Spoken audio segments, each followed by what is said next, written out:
Thank you so much, George, and thank you everyone you're joining me live or watching back our recording. So our fourth webinar, so this is a series of four webinars. You'll really see today that this webinar has really built on the layers of the previous three webinars. But it is going to be fast paced. I am going to kick up a tempo a bit quicker than normal based on the fact that we're covering the first principles and there are 10 of them, and I want to be able to get into some Q&A about the application of our first principles of horse training. So the whole title is about ethical horse training but on purpose, and you're going to see how I'm going to take us through a little bit of a journey to get there. We're starting off, as I always do, looking at how the landscape has changed. The pace of change is absolutely super exponential, especially for equestrians, and we're not quite used to that speed or pace of change from societal attitudes. We're going to then pick up the latest research from a beautiful paper from one of my colleagues, Judy Fiedler. This is what the paper looks like. And we're going to talk about sentience-based horse training approach. Then we're going to really talk about the construct and how we do responsible riding schools and equestrian centres. And then I get into the 10 first principles. So apologies, there are 10. I've got videos, I've got content, but it is going to be quick and fast paced. You have got the slides, so please, lean into those if it's a bit quick and you're wanting to capture a bit more. And I'm really excited because, as George just mentioned, this is my sweet spot. I have been in this content, this field of knowledge for 20 years, and it's such a pleasure to be able to deliver this webinar that it is highly ambitious, and I hope that we all stay awake and have a bit of fun. Okay, so starting off, I've talked already over the last couple of webinars. We certainly started off looking at the change in societal attitudes, in particular this sort of recognition of placing animals and their lived experience at the centre of how we interact. So we've got it happening from the World Organization for Animal Health, various lead organisations both outside of equestrian and inside equestrian. Another current document that's just come out is about positive animal welfare and a consensus from scientists around the definition of what that looks like, which I will come back to. But today is all about leaning into the International Society for Equitation Sciences first principles of horse training. So nobody owns these. These are principles like you get in, say, manufacturing or advertising.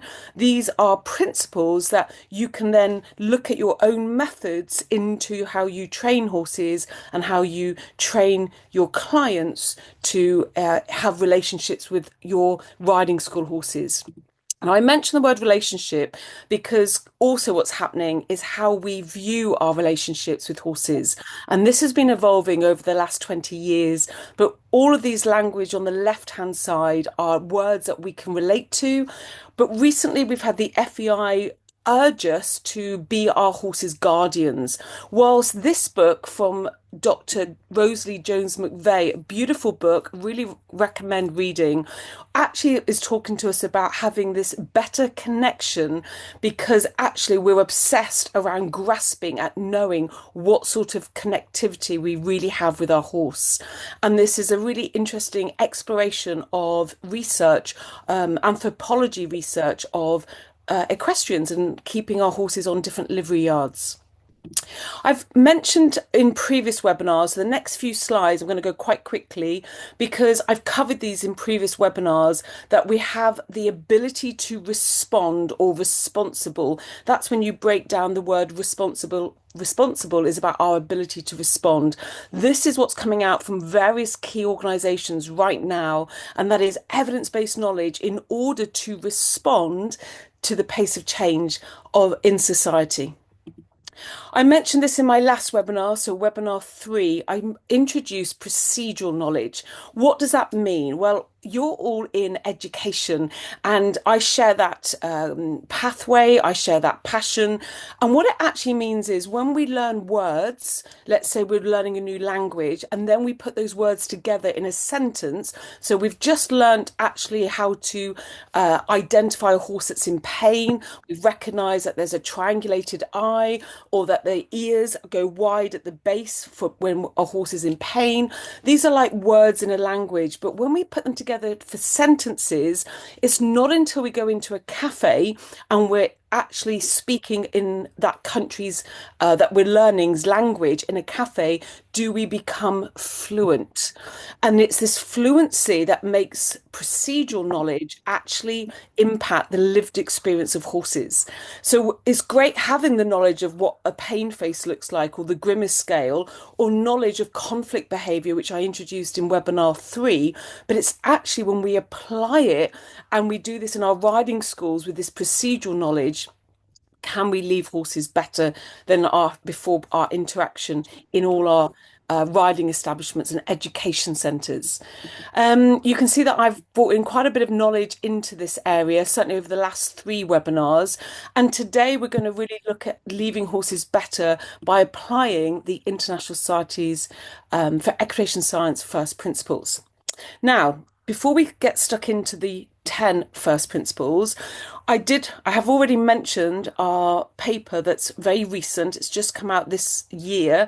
It's a sentience-based approach, and it was all about looking at respondents through this survey of sentience, recognizing having a sense of responsibility to take sentience first approach throughout a horse's life, and this word pathway to understanding their mental state and their well-being.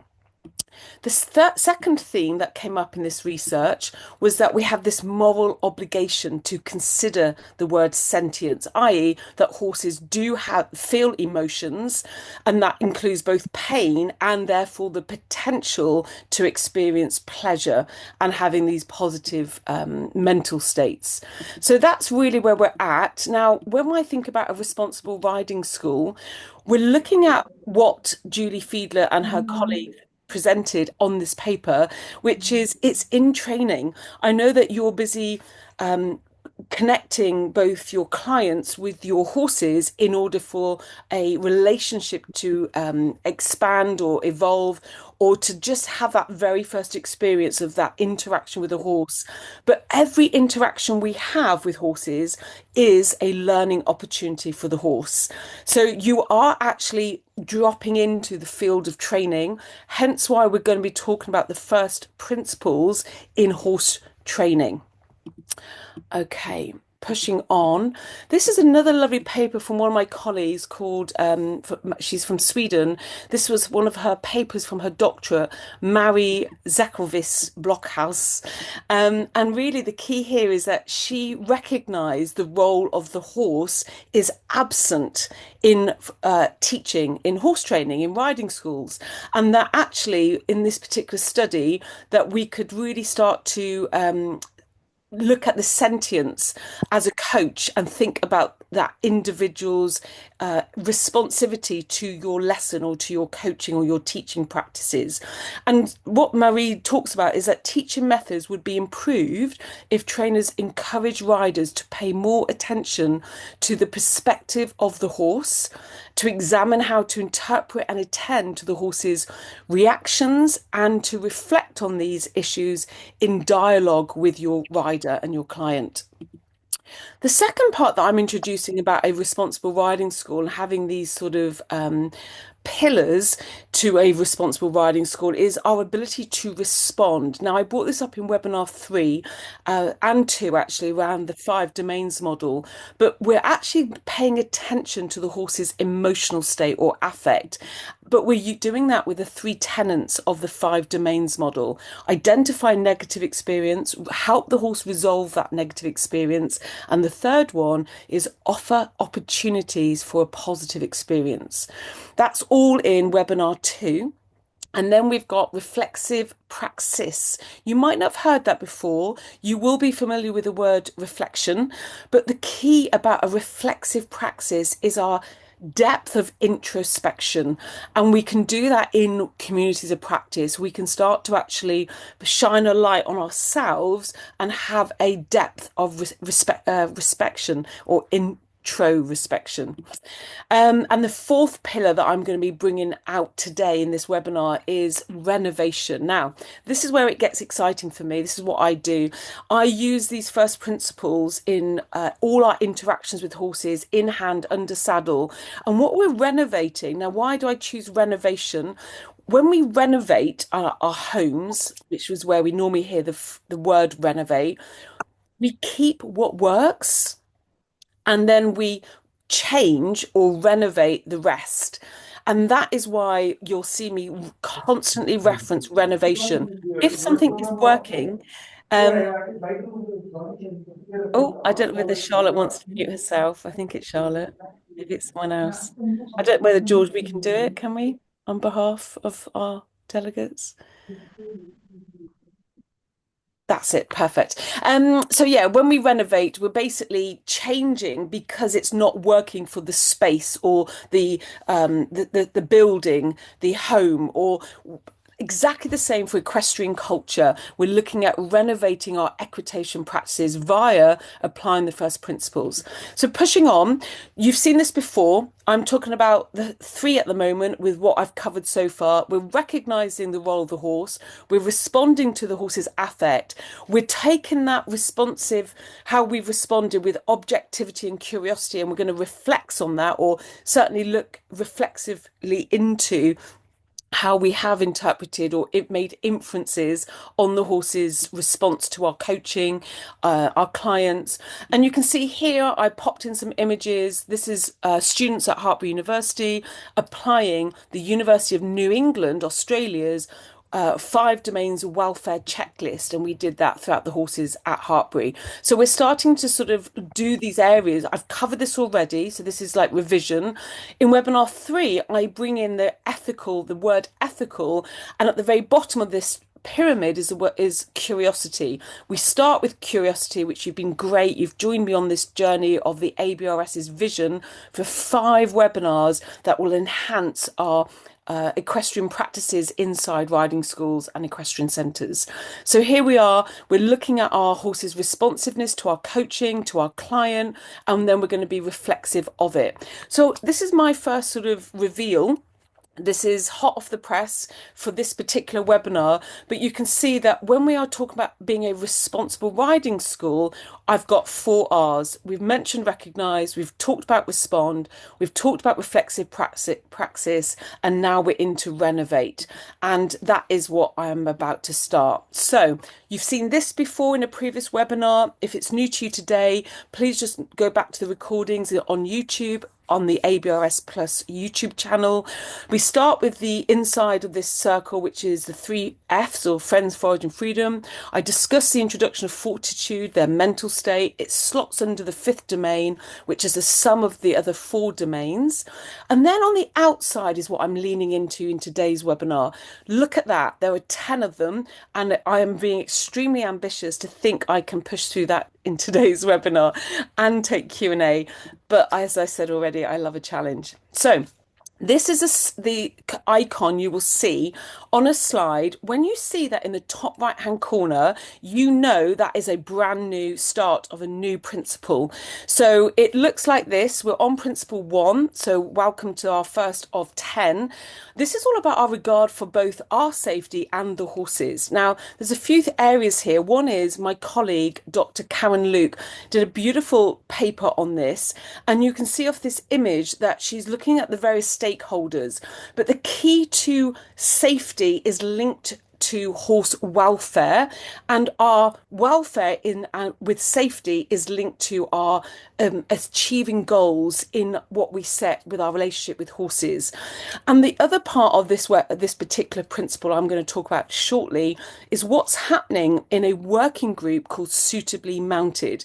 I'm sure many of you are very curious because this really is at the heartland of your work.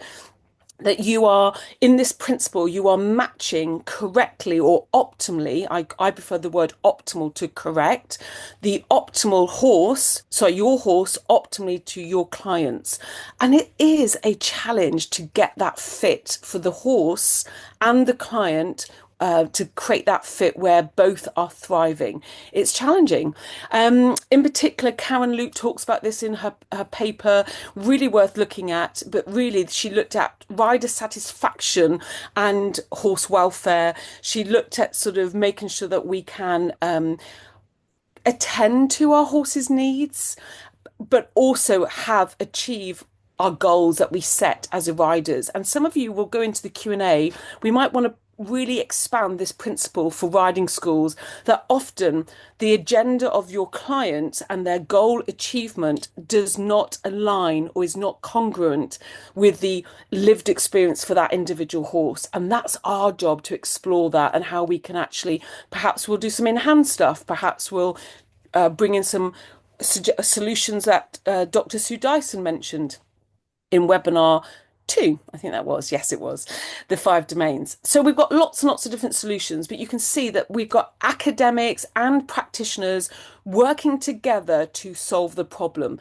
What does this look like? This is from my colleague, Lorna Cameron from Hartbury University, working with Dr. Tamsin Furtado and others.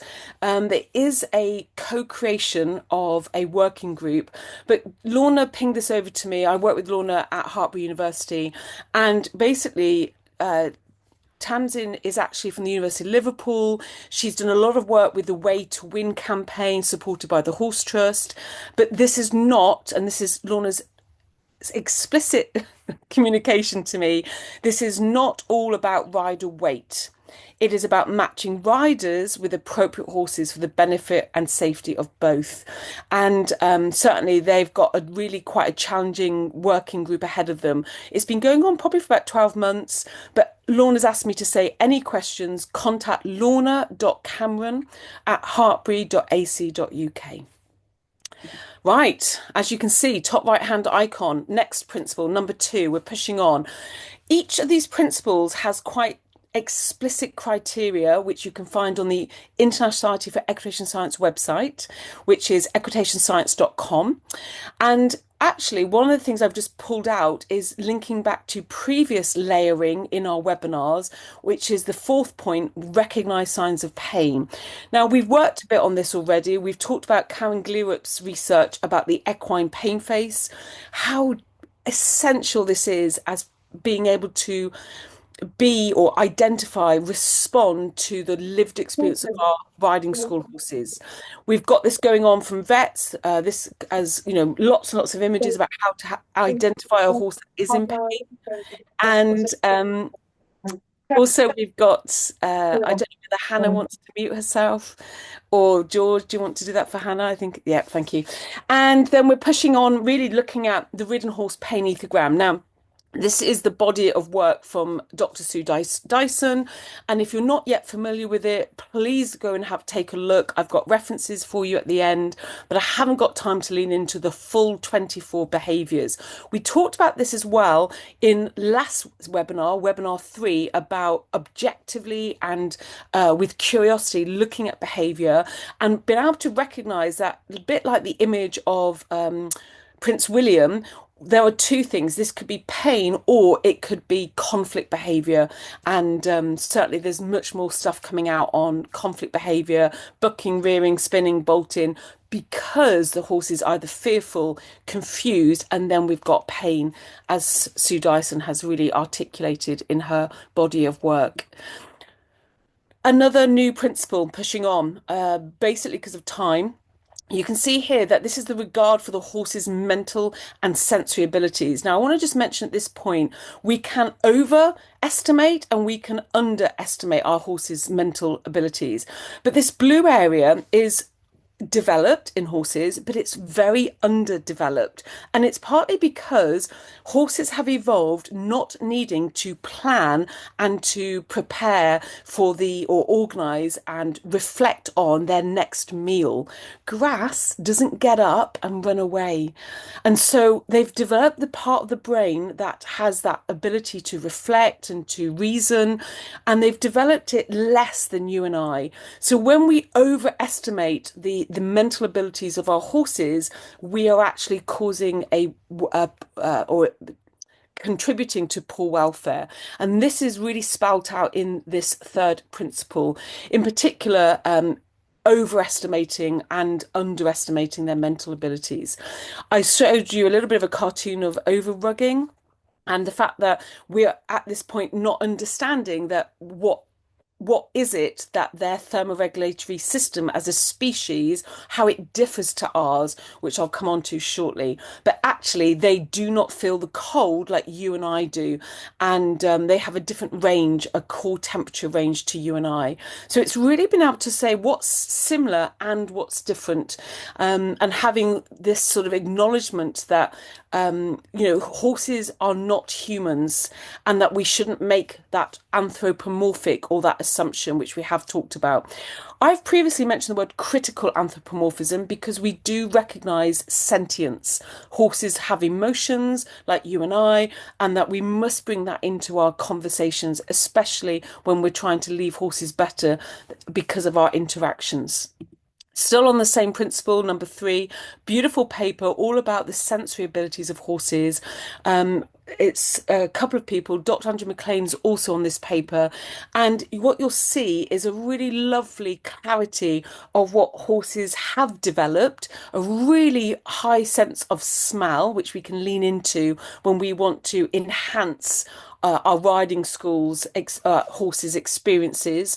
We can bring in smell and create enrichment around smell, but also the biggest organ of the body, which is the skin, all of our skin, and the fact that horses are so sensitive to touch, which we'll come on to shortly as I talk about how they learn.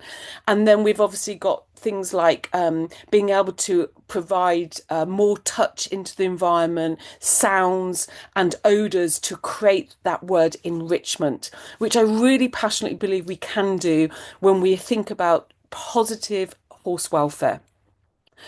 Moving still into now on to the next principle. How do you know? You see my little icon to the right. We're now on the 4th principle. It's the one that actually has probably had, up until recent years, not had as much spotlight on it. But now we're really leaning into the regard for current emotional states. This is an image from the white paper I mentioned. I think it was in webinar 2 and 3, and you can see it's about fluctuations throughout the day. We need negative experiences in order to create the motivation to go and consume calories to keep us moving throughout the day. So you can see that the negative experience of food restriction, i.e. hunger, is necessary.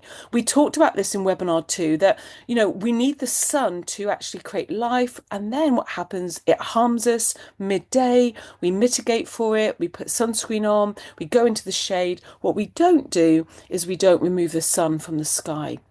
And you can really start to see that we're really leaning into the fact that a responsible riding school, your horses will experience and have negative experiences. That is normal. It's how we help them resolve it. Now, we're going to come on to riders' pressures, and we're going to talk about lightness, but we're going to talk about controllability for your horses. Can your horses control, i.e. make pressure stop and go away? And why I'm mentioning it now in principle number 4 is this is what it looks like. The pressure will feel negative for your horse. This is rein pressure, leg pressure from your riders. What's key is they are coached to create the release of that pressure because of the behavioural response. And so what we don't want our riding school horses to endure or experience is a lifetime of constant pressure. from their riders, and a lifetime of these half, like not even lightness, but half pressures, but without any controllability, that when they do accelerate or walk forwards or stop, that the pressures are also removed immediately. I'm still into the emotional state or regard for the current emotional state. The last part of this principle is to encourage positive emotional states in training. We'll talk about this in our Q&A, but I certainly want us, if we're leaving horses better, we absolutely should be embracing the third central tenet of the five domains, which is opportunities for positive experiences. Professor Natalie Warren, she was a guest speaker at last year's World Horse Welfare Conference. She talked about actually it is challenging of what we're currently doing, and that just because we've always done it doesn't mean that we should. It's not optimal for horses, that we should be adopting a precautionary approach. I call it erring on the side of the horse. That means we give the horse a benefit of the doubt by making decisions that we consider likely that will be of risk to horse welfare. We need to actually lean into those decisions. We do need to embrace change. And this is our invitation to you at your riding establishment, where you're creating education and the first experience of a horse for many, many people. That actually we're bringing in new knowledge, new technology because of our changing societal values. In particular, Nat talked about the introduction of artificial intelligence to read accurately, so deep machine learning, to accurately read our horses' affect or emotional state. And the last thing she talked about is this shift in from what was normal into our new normal. And it is actually going to be this expansion of this fourth principle, principle number 4, that is evidence of positive emotions and experiences to earn what we talked in webinar 1, which is public trust. Okay, so you can see we've got a new icon, which means what is in your horse training toolkit. And I think of it as a toolkit because you're going to be having various different interactions throughout the day and you're doing various different content. But we're working down to number 5 of the principles. In particular is your ability for your horse not to respond. We call this habituation. The opposite is sensitization. And we start to have a process of how we achieve the outcome of just horses not responding. So tacking up, the girth they don't respond to now, bridling, they don't respond to the bit. This is what actually habituation looks like. Perhaps it's rugging up, they no longer respond to the fastening of the rugs, or putting boots on, they learn to get used to, which is a definition of habituation. The next principle in this toolkit is number 6, which I'll come on to after I've done number 5.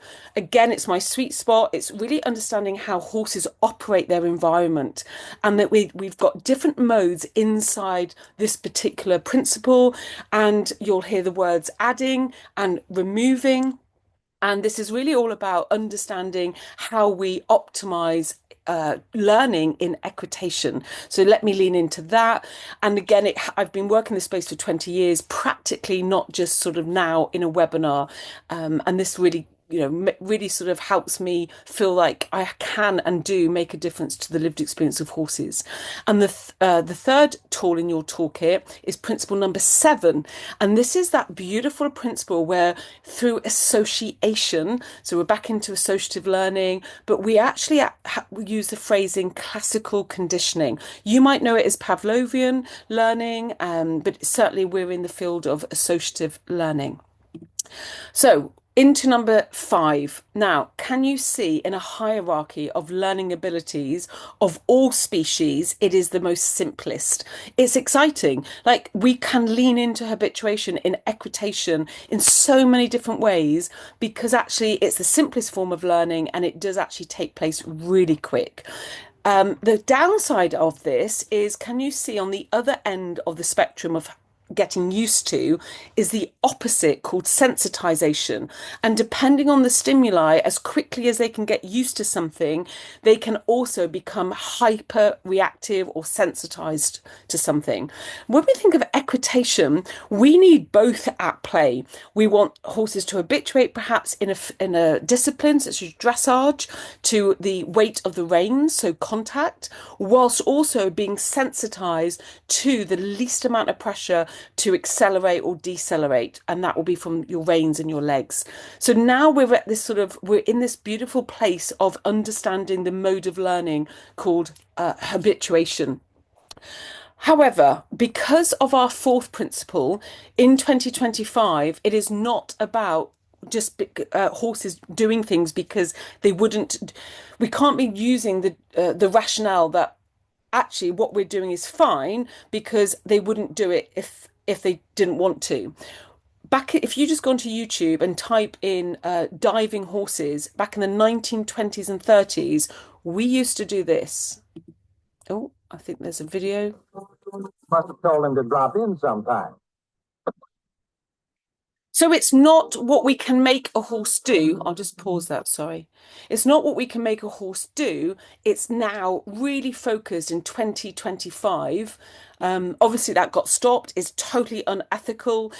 As you obviously were quite horrified watching that video because you're all horse lovers, but it's actually how we make a horse feel that is linked to habituation, because actually we can do lots of things for horses that end up enduring because of the mode of learning called habituation. So we're now moving into what do we use habituation for optimally or ethically? So this is a really beautiful campaign done by the British Equine Veterinary Association, Beaver, and it's called Don't Break My Vet. This is my colleague, Dr. Gemma Pearson. She's on YouTube doing these series for this campaign about explaining these processes so that horses get used to things like all the negative things that vets are associated with, such as having injections. And what is exciting is there are many different processes to get to the outcome that horses stop responding. And you can see I've listed them, but they are not all ethical. And you can certainly see that number two, when we flood a horse, we will get other undesirable outcomes. For example, if I said to all of you, those of you that are fearful or phobic of spiders, and I said to you, look, if you want to go forwards living your life, never being fearful of a spider, you just have to do this one thing. I'm sure many of you are curious, but as soon as I explain to you what that one thing is, you need to endure, this is what the research shows, you need to endure the spider on you for 90 minutes. Now that is flooding. You are being flooded for 90 minutes of something you are phobic of. Many of you have already just like switched off at that point because you know your distress, that emotional state you will be in, principle number 4, is not going to happen. However, that is one way to get used to spiders. So we've got this going on in horse training. Where I'm interested in as a ethical practitioner, interested in optimizing horse well-being, is things that are really about diagnosing how the horse feels during the process. Some of the ones we get such great success is systematic desensitization. We do a lot of work with that. We do also a lot of work with counter conditioning. What was aversive is now attractive. I do a lot of work on stimulus blending with things like fly spray and water, but I also do stuff on something called approach conditioning. Some of you will never have heard of overshadowing, and I think that's a real shame. It's a evidence-based piece of content or knowledge. And here's the paper again from my mentor and friend, Dr. Andrew McLean. But it's all about the fact that animals, including our partners, can't actually give their attention to two things at once. And so what ends up happening is that we accurately diagnose the level at how your horse feels about the clippers, the injection, etc., etc. And that proximity of bringing in something they're fearful of matters. And so they actually then habituate to, say, the clippers, whilst because they are doing the pressures that we're applying. But it does take a lot of understanding of how to read the horse and how actually the impact of lightness matters. So that as soon as your horses are doing you and not the clippers, they do become light and responsive to your questions based on pressure and release, or what we call removal reinforcement. I want to give you a little bit of an example of another mode, or how to be achieve habituation, another technique. And that these are a couple of students at Hartbury. We do all about cognition and learning at Hartbury, and these students have got a horse that has been fearful and reactive. This is a novel stimuli called a stability ball, but it could be anything. I also use umbrellas. We can check, like there's other things like motorbikes, or anything that we can actually, the horse learns to remove the stimulus. And then in this final video, this process, you'll see that the horse now is actually curious. And at the beginning, they were startled and aroused. But the key of this technique is to keep the distance at a proximity that actually stays below your horse's threshold of going from good stress or eustress into distress. And we call that the Yerkes-Dodson law. Okay, let me click on the video.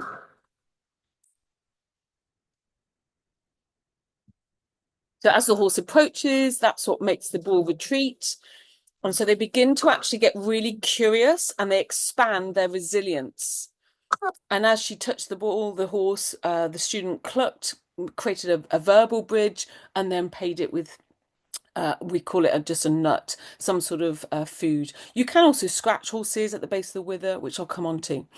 Okay, so this is all about this process of getting to habituation, or known as desensitization as a process.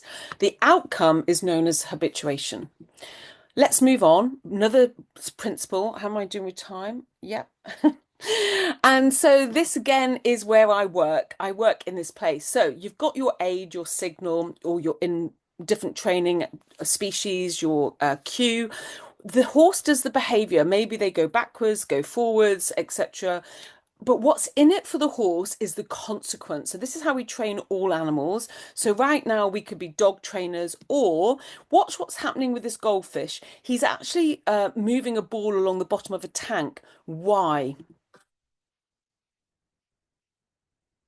Move over, David Beckham. Comet is lethal in front of the goal.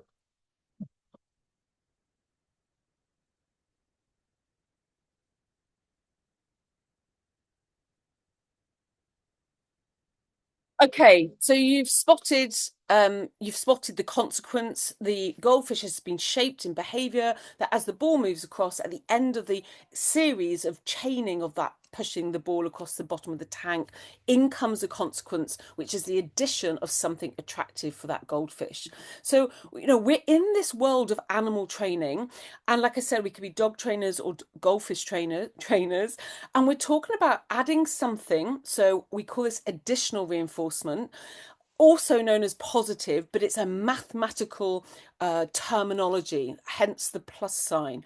We're also in the world, because we sit on horses and we haven't learnt to levitate yet, but we're also in the world of removal reinforcement, or negative reinforcement. Now, this paper, The Application of Learning Theory in Horse Training, back in 2017, by Jana Winter Christensen and Dr. Andrew McLean, urges us all to actually reflect on our language and to replace negative removal reinforcement with and the word positive reinforcement, or additional, because of the work we're doing with the 5 domains model. So the 5 domains is all about positive and negative mental states, whereas when we were looking at how animals learn 100 years ago, we started to bring in mathematical language. Today, it just muddies the waters. People get really confused. They think that adding something attractive must be the only thing that's good, and that taking something away, or negative reinforcement, must be really quite a poor thing for horses to experience, which I want to go into in a bit more detail. What the key here for all of you and all of us, because we work with horses, is that both these modes of operant conditioning increase the behavior, they make it more likely. Whereas when we talk about adding something to suppress a behavior, to make it less likely, you are now using the word punishment. So punishment is about suppressing or making a behavior less likely. Reinforcement is about increasing the behavior and making it more likely, which we need to get our heads around, because actually when we release the reins for a horse that has gone up on two legs and started rearing, actually the consequence for the horse of rearing is the pressure that might have been clashing with leg pressure. So two pressures at once, they can only respond to one. If they go up in the air and you release the rein pressure right there and then, you have made rearing more likely in the future. It is dangerous to not release at the peak of the rear, and we will let people do bring horses over, but all the way up until the peak of the rear, we should be keeping that pressure and actually making some aversive or discomfort for the horse, because we're trying to actually get more of the behavior of all 4 feet on the ground. So if you're thinking, why is my horse rearing more, and you're releasing the rein pressure, that is what we've just trained.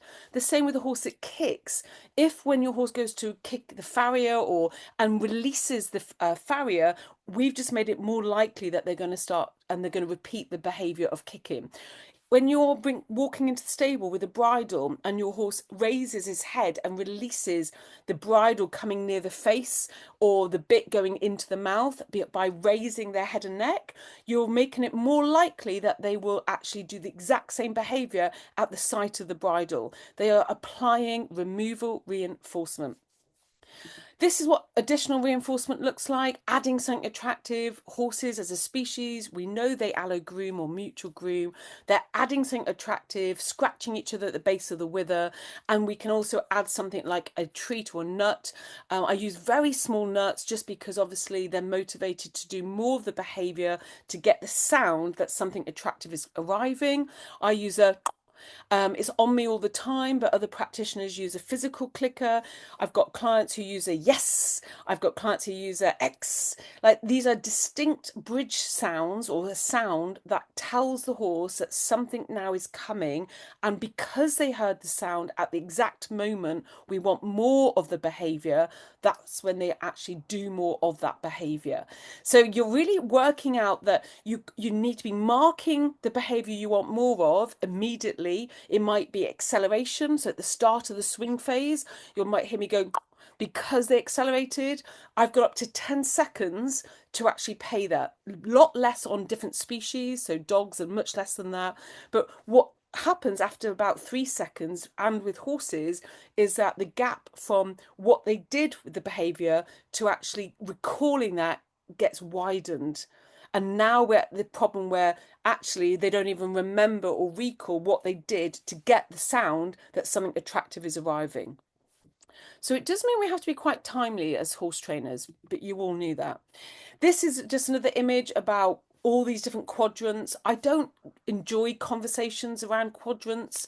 I call it the quadrant quandary, because as much as we training is all about timing and the ability to understand that if we get our timing wrong, we can actually go from negative reinforcement into positive punishment. We can actually also go from positive reinforcement into negative punishment.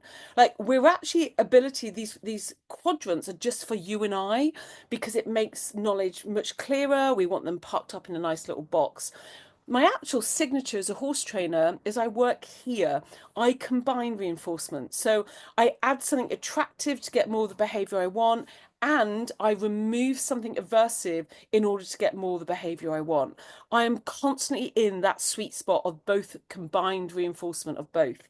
You'll see a video in a minute with a very young George who in COVID or in lockdown wanted a challenge, and he'll demo for us how to apply both removal reinforcement and additional reinforcement. And I haven't updated this image with that latest language just because I think some of you might also still be using the words negative and positive. In fact, they just mean mathematically removal and addition. And I would just, bit like 2017's paper, I'd love us as a movement to just move to that up-to-date language so we can leave positive and negative for the fifth domain in the five domains model, i.e. positive or negative mental states. So I'm going to just invite you all to embrace me as we understand the word champions. I'm inviting you all to recognise that horses find the touch, tactile, aversive.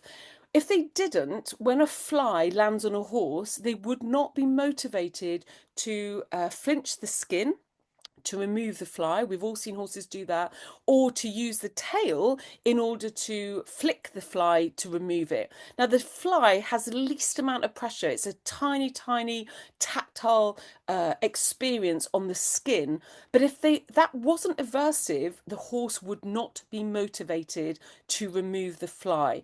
So when you think about removal reinforcement, it's a normal feature where something aversive lands like a fly, and it's the controllability that matters to the horse's fortitude or mental state. It's not the fact that flies land on horses. Horses endure the negative experience of flies. What happens is they then, to remove that, they flick their tails, they swish they move their head and necks, they flinch their skin to make the fly go away. I am going to drop in now to another part or another mode of learning which isn't effective. Now we know that, sorry, it is effective in 50% of the population. If any of you were in the school in the 1960s, you would have experienced. Oh, hang on, let me pause that. If you were in school in the 1960s, you would have experienced punishment as a way to. The theory was as a way to suppress unwanted behaviour, which is how it works. The reality is 50% of children would actually increase that unwanted behaviour because of the use of the cane in schools in the 1960s. And it's the same with horses. Actually, if you're using punishment to suppress refusing offence or rearing, so you give them a whack between the ears, before we even talk about ethics and the use of punishment, you've got to be really good with your timing. You're seeing this video. Please look away when I press play. I will remind you again if you do not want to see a horse being whipped. But this is a video where the jumping across offences, the horse starts to stall and slow down. And at that point, if that's your mode of choice to get the horse to suppress stalling, that is when you apply positive punishment. I do not recommend it. It is actually painful, as you know, if you've ever experienced somebody whipping you, which we have done as experiments as equitation scientists. Certainly, my colleague, Professor Paul McGreevy, has had himself whipped in order to measure the sensory of the skin and what it feels like to be whipped. But the reality I'm trying to explain here is that we know they're sentient beings. If you believe this is going to suppress a behavior, which is why it is effective, it is only effective for 50% of horses. The others do more of the unwanted behavior. And the biggest problem is you are now associated, because they are context specific, with the pain that you have just endured. So now, and what that leaves is a horse that's fearful. You might have walked past a stable. Maybe you're carrying a whip, and then the horse runs to the back of the stable and you've just walked past that stable. It is because now there is that context specific, that how humans use, i.e. whipping, has actually created this fearful reaction. And because it matters, principle number 4 matters, the emotional state of the horse, it is not okay. So that is why it is unethical to be using punishment. Okay, look away now, folks, if you do not want to see what happens. We're on about fence 6 where the horse gets, and you'll see, count the seconds from when the rider falls off to then deciding to punish the horse, to suppress what she thought which was refusal or slowing down. Oh, excuse me, I'm just going to have to, in fact, because time is tight, I am going to push on. It did play. I'm sure you've all seen plenty of punishment in our equestrian spaces. It is systemic brutalization of horses, and by asking children to use punishment as a mode of learning, it is a real unethical dilemma or issue that we should really be addressing as a industry and sector. I've just talked about this punishment trap. It does cause, children. When we were using punishment in schools, kids would stop putting their hands up to trial the answer to a maths question because they didn't want to be clipped round the ear roll. So people stop trying. Same with horses. It does lead to chronic stress, including self mutilization.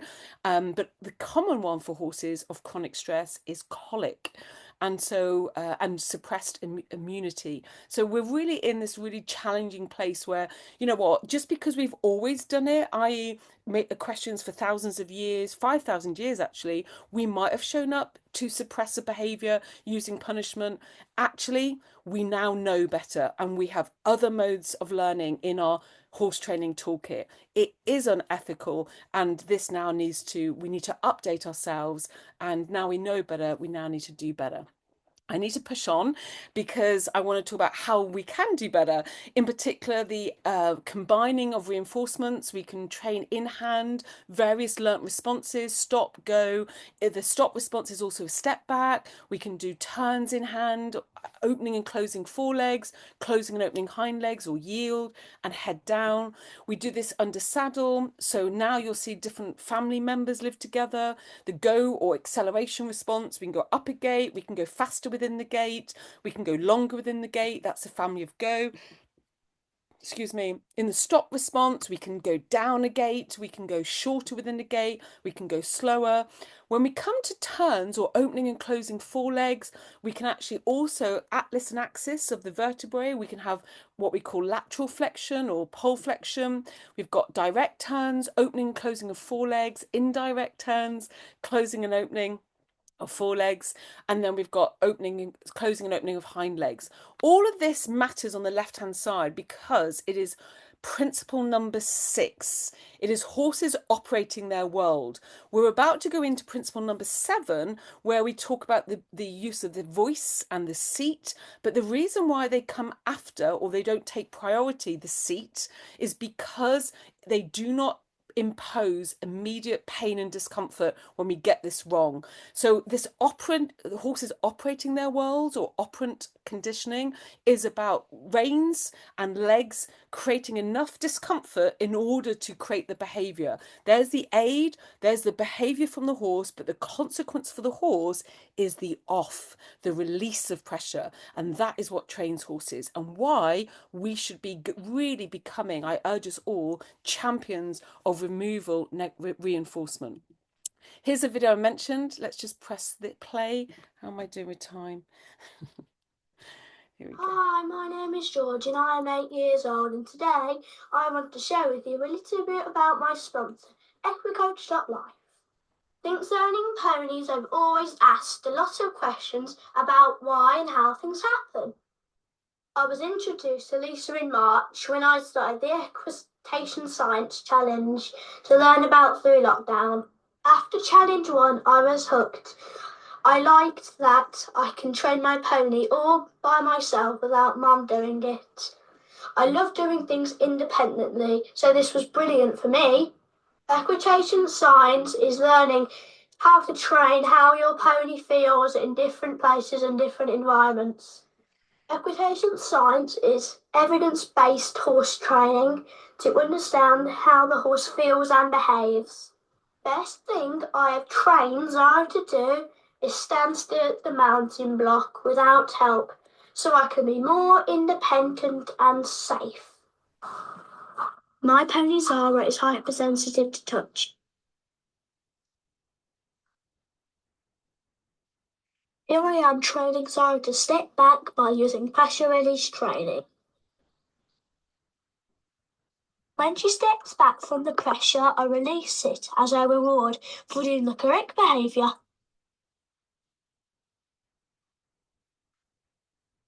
Here I am training Park by using the click and treat method.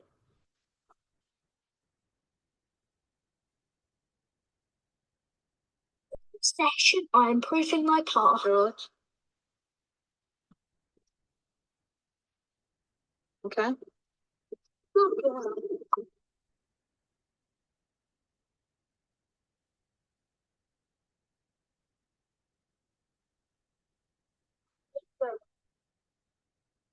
Here I am parking at the mountain block.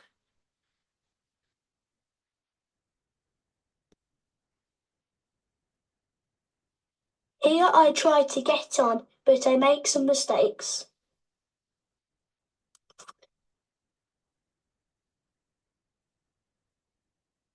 Whoops!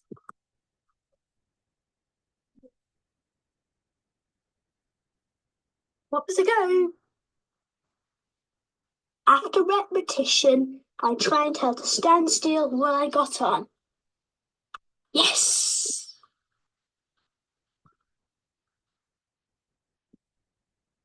I click and treat her for doing the correct behaviour.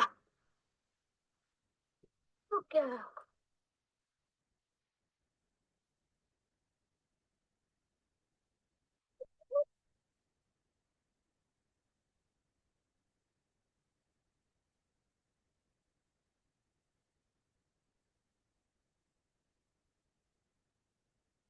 And get off. Here I took her outside of the yard to try on my own.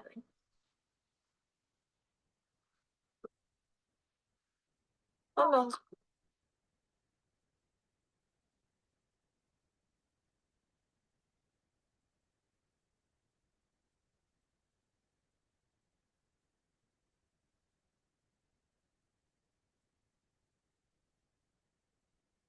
As you can see, I was successful. I can now get on all alone and safely. Winner, winner, chicken dinner. Okay, that was George giving us, and he's quite a bit older now because obviously that was in lockdown. Let's move on. So, I mentioned about classical conditioning or associative learning. This is our seventh principle. This was our third in our toolkit of how horses learn. In particular, you'll recognise from the word Pavlov or Pavlovian, but we're coupling a neutral stimulus with another stimulus. Now, this is where actually it becomes really useful in horse training, and certainly you'll be familiar when Pavlov did his studies, it was by accident that every time he opened the door, there was a bell on the door that he then would go in and feed the dogs. And the bell was the actual conditioned, or this became a conditioned stimulus that they were about to be fed. So it was neutral until it was paired up with food. And then it became this sort of association that something attractive was arriving. Now, in this principle, it's really important that you understand as a mode of learning, it is flexible and variable, and actually it is prone to fading cues. So it is not as consistent and deep in terms of how the horse learns as operant conditioning. All that means is we need to actually, every 5 repetitions, make sure that we're sort of really leaning into it. So this is where your seat comes in. And it's this delayed condition that becomes most effective. And it's really about bringing the stimulus of, say, the seat just before the reins that makes it work so that your seat slowing just before you touch the reins. Now the horse slows or stops from your seat only. That is learnt through this mode of classical conditioning. And so it's really important to know this. We do it also with verbal cues, positional cues, and the fact that your seat goes through a panel of the flocking in your saddle and then it goes through your numner tells you that it is actually coming through less discomfort than the reins and the legs making it happen. So I call this like a pre-aid. It's a bit like saying, I'm actually going to use the most ethical pre-aid, i.e. my voice cue or my seat cue, before I have to then make it happen, depending on the stage of training your horse is at. What is important is this phrasing, compound conditioning, when two or more stimuli do actually occur together as a compound signal. So it's this body position that you're bringing in tandem with reins and leg aids. And that's how your horse learns your postural cues and that understanding of your seat cue. So it's not that one is over the other, but from a mode of learning, you need to bring your voice cue or your seat cue before it operates. And remember, it is much more flexible and variable than operant conditioning or operating their environment, such as providing removal, reinforcement, or pressure release training. Let's talk about how this actually works, the mode of learning. I've mentioned compound conditioning. If you want to read up on more of it, I think you can see behind me, I've got the latest edition of Modern Horse Training Volume 2. Certainly, Dr. Andrew McLean really breaks it down in this textbook, all about sort of grasping that your seat is compounded and it comes just before the legs or reins make it happen. So the key is to be consistent with your postural cueing or your body posture. So when we talk about training or seat training or rider position, think about how important it is to get it first, but remember what trains for the horse in the beginning is your legs and reins make it happen, and they cause the most amount of discomfort. So, when I've moved on to this now, this next principle, because you can tell, because I've got this little sign up, I'm talking about the 8th principle, which is about piece by piece behavior. We call that word shaping. Now, I wouldn't be as successful as a trainer as I am if you said to me there is no more shaping to be done.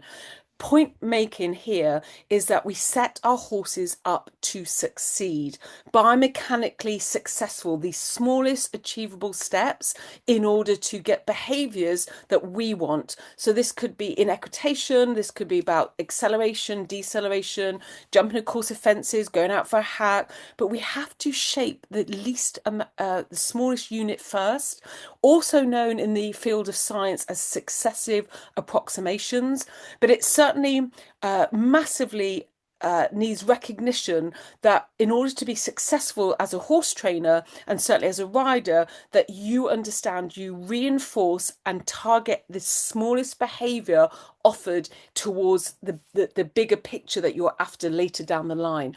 A lot of riders, especially maybe our clients, just want to be doing the jumping the course of fences like yesterday.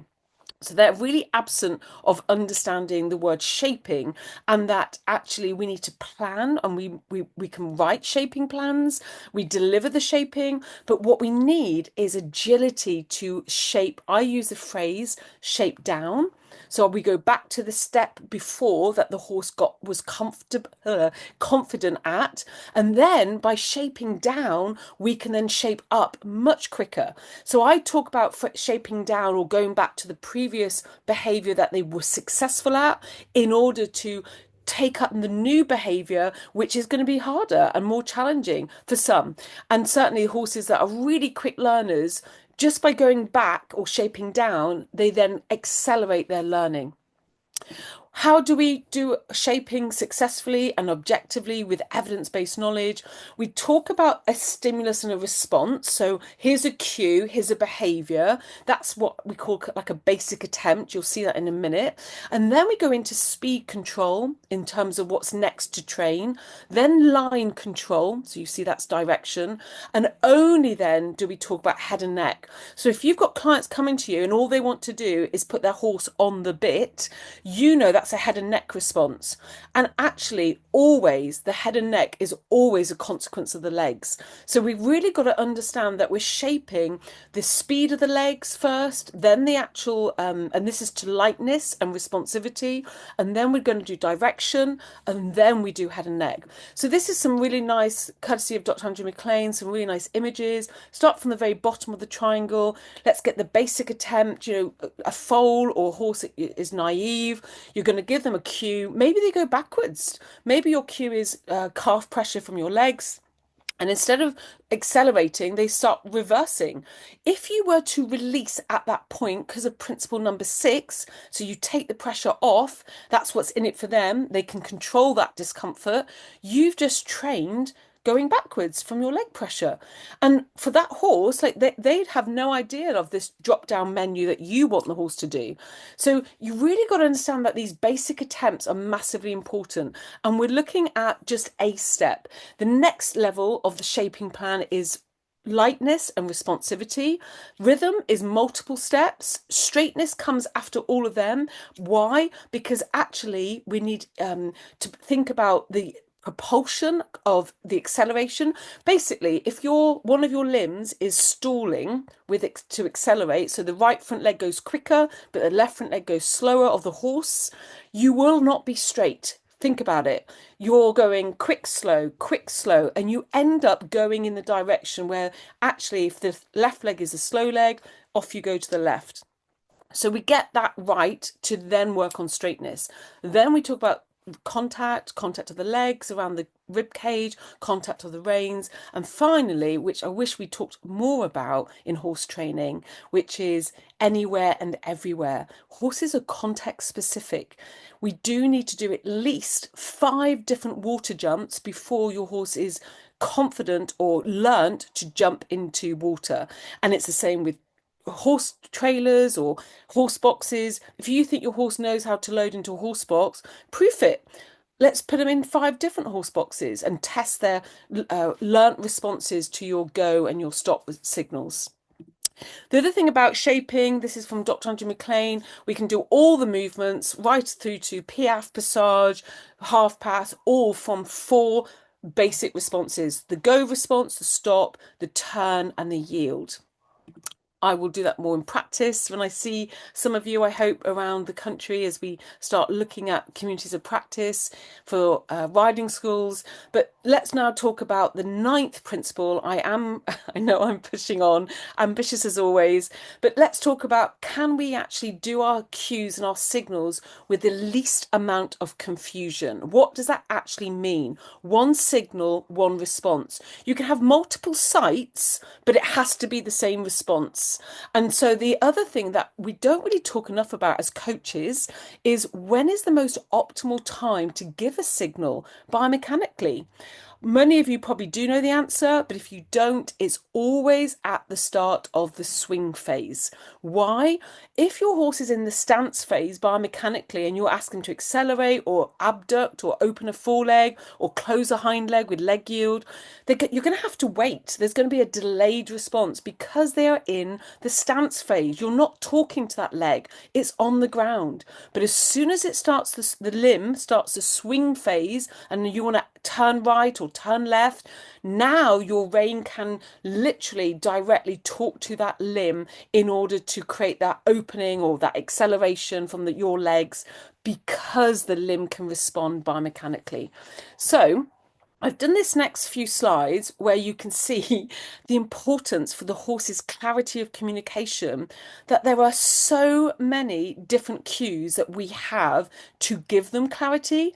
So this table, first up, letter A to E, all it means is it's got an identity of its own. So we've got 2 legs with calf pressure for the duration of all of the front right leg, all of the front left leg.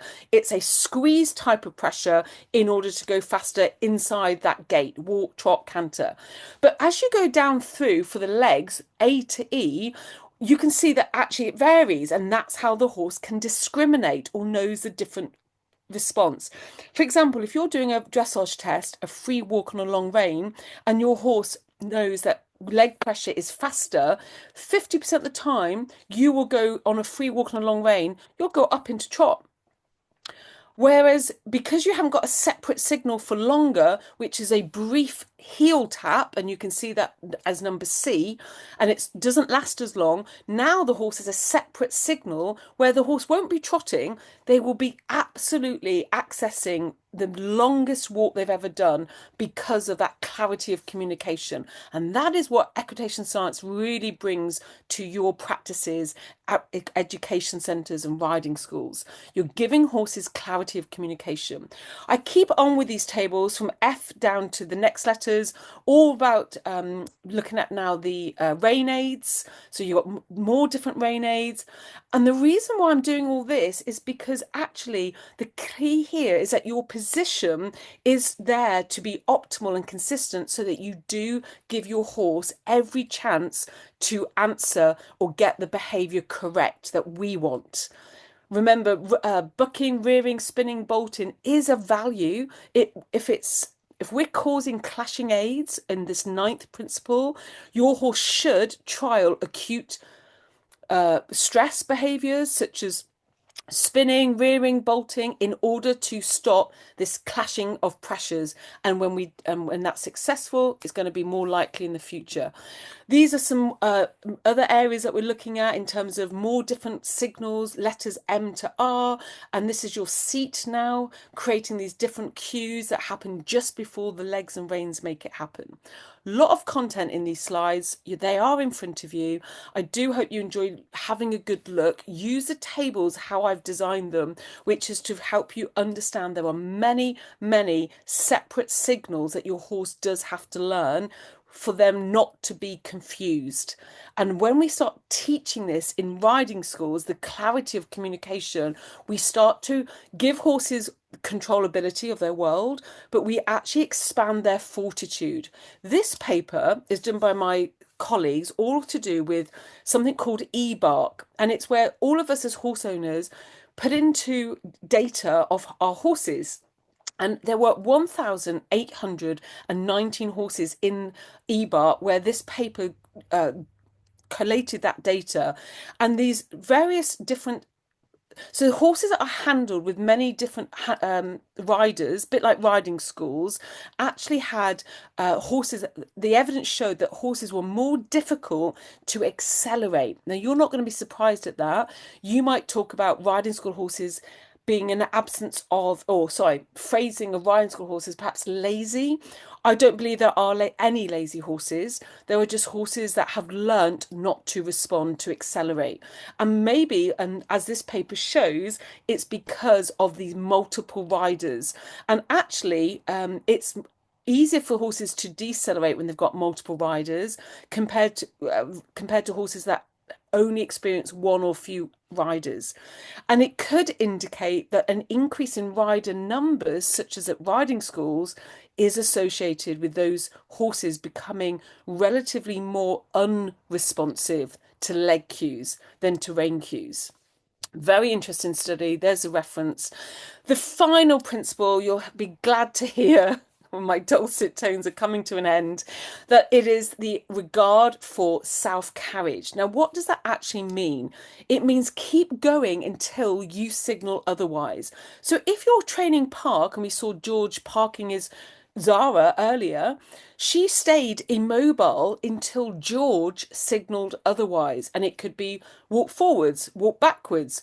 When you're at the mountain block, let's, accelerate and walk forwards. But the key here is that equitation cannot be ethical or optimal for the horse's mental state and fortitude if there is constant signaling.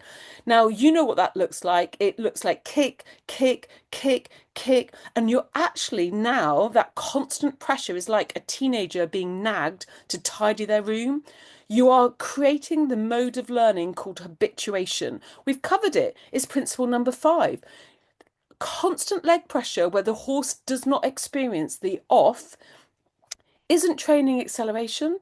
You're actually creating a horse that's just getting used to or habituating to leg pressure. So now the child or the adult thinks, well, my horse doesn't respond to the leg pressure or the go response. I'll put some spurs on. This now is not optimal. It is unethical to escalate because of the absence of knowledge of how horses learn. We absolutely should be using this 10th principle of a regard for self-carriage, just how Andrew talks about, which is his quote is, if you've told me that you've trained your bird to stay on your arm, what you now need to do is let go of their wings. That is his really, like, it really brings home what self-carriage looks like. How do we test for self-carriage and equitation? We release both our legs for 2 steps, or that's walk and trot. If it's in canter, 2 strides. If it is rein pressure, we want to check whether the horse is going until we signal otherwise. Both reins get released forwards, not for any longer than all of the right front leg and all of the left front leg. What it isn't is leaving them testing for self-carriage for multiple seconds. What should happen is the horse doesn't alter their speed, their line, or their head and neck. But if it is for longer than those 2 steps or 2 strides in canter, they absolutely will change. So it's just understanding that. The Germans call this Überstreisen. And so it's really about understanding that we're not keeping our horses coerced. We're not holding our horses. And if you're in the world of like training aids such as draw reins, there is a complete absence of the regard for self-carriage. And that is a real problem in terms of ethical horse training. These are examples, a bit more clarity for the 10th principle. Avoid forcing any posture. We've just had a latest update for the sport of dressage. They've just created a new rule or a new update to the rules about aggressive riding. And in there is obviously this constant forcing of any head and neck position, but it can also be other postures, and that horses should be moving through different head and neck positions as well as body positions. So this relentless signaling that we do have as a bit of a signature in riding schools is a breach of the 10th principle. This absence of a regard for self-carriage. Keep going until we signal otherwise, and that can be any type of cue. Okay, let's circle back to what does a responsible riding school require in these terms of our 4 R's. We need to recognise the role of the horse. The horse is a living sentient being. Their lived experience, the 4th principle, their emotional state or having a regard matters. We need to respond to that. We need to provide solutions for them to resolve their negative experiences. How do we do that? We train and coach riders to release the pressure because they've responded. It is not about constant leg and rein pressure. Our horses do need controllability of their world. We use the term umwelt, and that means the horse sees their world as predictable, lightness in all our interactions of pressure release, and the release has to happen. What they mustn't endure is a lifetime of constant pressure. And then we reflect on that, and we make mistakes by the way. We're all training beginners, so then this isn't going to be part of their their learning procedural knowledge. We have to get to that point where it's fluent. And that is why I passionately believe that our riding school horses and ponies are living in a place where we want to explore their resilience and therefore their fortitude, because of how we are showing up, applying 5 domains welfare model and the first training principles, the first principles of horse training from ISES or ISIS. And then the 4th and final R is, let's apply these first principles in order to have new norms that Professor Nat Warren talks about. Let's actually renovate. Let's keep what works in riding schools and absolutely replace what doesn't. And certainly having reputation where we go around labeling our horses or ponies as lazy, or worse, our clients do that. That is actually a really absence of recognizing horses as sentient, and the absence of using the knowledge of how horses learn. And actually, there is no lazy horse. There is just horses that have stopped responding, and we do and can retrain them. I haven't touched on a couple of things. One is learned helplessness. I haven't brought that into today's webinar because it was ambitious anyway. But I'm sure going forwards, there will be lots of conversation around that. So this brings me to my end. I really am excited that this webinar is recorded. I hope you're watching the recording anywhere in the world. We're looking at renovating equestrian culture, especially in education centres and riding schools. We're looking at understanding how we move towards horses experiencing positive mental states. We want sustainability for our businesses, for the future generations to enjoy horses and our interactions. We want to be able to demonstrate that we've earned public trust, that we do use the 5 domains model, so that we are beyond just horses no longer just not having negative experiences. And we are all about applying first principles from 1 to 10.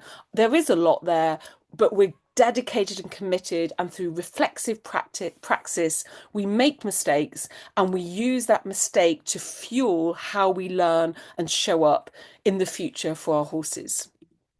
This is a quote from me, bringing in positive horse welfare, but how can we be doing ethical equitation without it recognizing or acknowledging it's rooted in how horses learn? And we've just covered the first principles. Finally, as you've heard, we've done a little bit of a date change. We're going to be doing our 5th and final webinar of this series on the 24th of Feb 2025. I can't wait. This is where you guys get to go into breakout rooms. We're going to talk about solutions that I've been presenting in the last 4 webinars, and adding your solutions so that we can co-create and collectively attempt to solve our challenges facing us. Here's all my references. You've got the slides, and thank you for your patience. Only 20 minutes past the hour, so thank you. Lisa, so we've only got 10 minutes for questions. So if anybody would like to ask Lisa a question, please unmute and chip in now. Congratulations for enduring an hour and 20 minutes. Thank you. Yeah. So do we have any questions? Oh, is there something in the chat? Let's have a look. Please let me know. That was me saying. Yeah. I know Ebony's riding centre talking about updating and sort of wanting to go with more an applied application of sort of evidence-based knowledge. And I think that's brilliant, China. And the fact that you're here and all of you here are keen to put a spotlight on improving the lived experience of horses. I can see everybody now. Sue, welcome back, Sue. Sue joined me on the webinar too. And we've got quite a few in here. Gillian, welcome back, Gillian. Gillian's been sort of an avid ABRS Plus webinar member. So yeah. Okay. Thank you for sending out this last one on the beach. Of course, I'll look forward to the recording. So somebody's had to drop off. I do. So, go on. No, carry on. No, I'm just saying if we haven't got any questions, then that's fine, and we'll see you all next time. But sorry, Lisa, don't say. I was just thinking of planning for my 5th webinar. I would love us to let us know you're coming, and certainly when we do breakout rooms, I'm just giving you all a heads up that we are going to be unmuting ourselves. We are going to be connecting with each other. I do think these series have been me talking at you, which isn't how we end up solving our problems. But we've now got content from each of the webinars. So if you want to go back and revise the content so that we can have a little bit more sort of applied solution focused. But what we won't be doing in our breakout rooms is just talking about the problems. We are going to be sort of coming at this with a solution focused uh, sort of environment where we can explore ideas, even if the ideas don't ever get any legs to run with it, like they actually we don't apply them. We should be sort of looking at how many ideas we can come up with in order to navigate real challenges of viability and horse welfare. So yeah. Jen, third one down. Jen has asked a question there. Yeah. Do we think riding institutions will have to change their lesson plans to incorporate the 10 principles? That's a brilliant question, Jen. Thank you for asking. I think some of you know I'm currently writing a book all about welfare horse sports, and in there are my contributions. I've done 4 so far of lesson plans to support coaches in delivering the first principles. So I've certainly started that resource process, Gem. I've only got as far as 4, but I wonder if I bring them.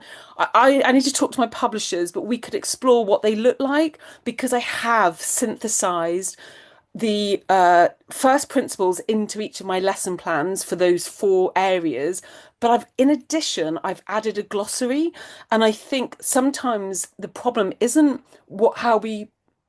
It's our understanding of, say, being able to recognize when a horse is removing discomfort or something aversive, and that actually we've just trained more of the behavior we didn't want. So let's take the lazy riding school horse. That's not my phrasing, by the way. Yeah. If we're coaching the lazy riding school horse and the child or the adult is ineffective at motivating the desirable behavior, i.e., walking on, and now they've stopped, we've just made it more likely that the pony will stay parked and immobile. So, what do we have in our training toolkit to be able to go, actually, we're going to teach our clients that they're going to use these fast aversive heel taps until the pony moves forwards. And when we know that that pony is labeled by our clients, not us, as lazy, we will be ready with other modes of learning. And I can talk to you about target training. I can also talk to you about how we actually train in hand the correct response before we hop children on or adults. Oh, Like, yeah. we just need to expand our sort of thinking. I think the word is reimagine. We need to reimagine how we can show up for our horses' lived experiences because there are no lazy horses, and that is a real challenge for us in riding schools. But yeah, great question. Thank you, Jen. China, you got a question. Do you want to mute?